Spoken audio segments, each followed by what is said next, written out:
Going to let some clips play from the last week, which were mostly spent in Round Rock, Texas, with one session in Rhode Island before heading back out on the road. And as part of that, I figured it was a good time to talk about traveling and training, as I've been doing it a lot lately, and I'll be doing it all this week as well. And I know I struggle with it, so I just want to kind of give you guys some feelings on what I try to keep top of mind. Number one being, I really try to force myself to stick as close to my regularly scheduled programming as possible. And I say that as you see this set here, where I went outside of that programming and worked up to a very heavy single of 635. This was rough, and it was a little bit of a blessing in disguise because it reminded me that I shouldn't be going outside my programming, and I made sure for the rest of the week that I stuck to the plan as closely as possible. And there's a couple of reasons for this. Even though it's powerlifting programming that I've been doing for the last several years, where the goal is to get you as strong as possible, it's still set up in waves and cycles in order to make sure that you're the strongest when need be come meet time.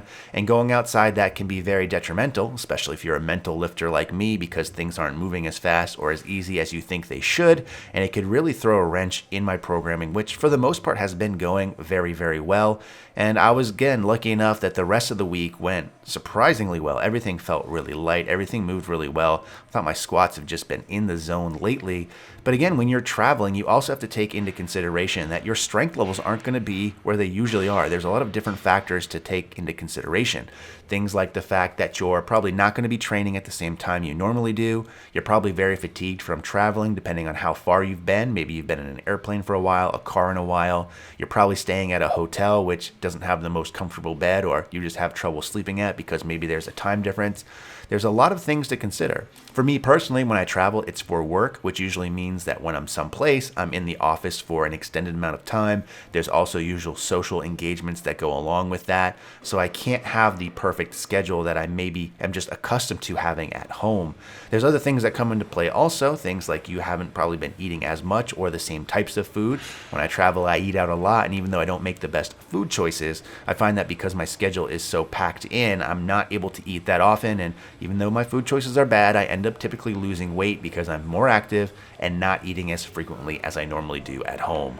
So one of the things that's helped me is to try to be as proactive as possible before I actually leave for a trip. So if I'm going to an area I've never been before, I'll research a lot of gyms. I'm lucky enough where I try to reach out on social networks to people that I know in those areas to try to find out where's the spots to go, who do I talk to. If that's not the case where I don't know anybody, I'll find a couple of gyms based off on my own online research.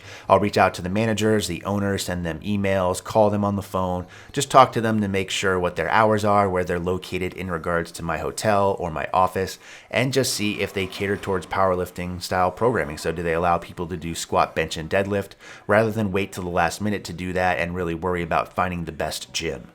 The last thing I do, even though I said I tried to stick to my normal scheduled programming, is I'll cut out a lot of the extra fluff. So because I'm short on time, short on energy, and the gym is just a privilege because I'm away for work and not my main priority, I'll usually just stick to the main compounds to make sure I get my main work done, and that way I don't end up setting myself too far back for when I get home and get back to training.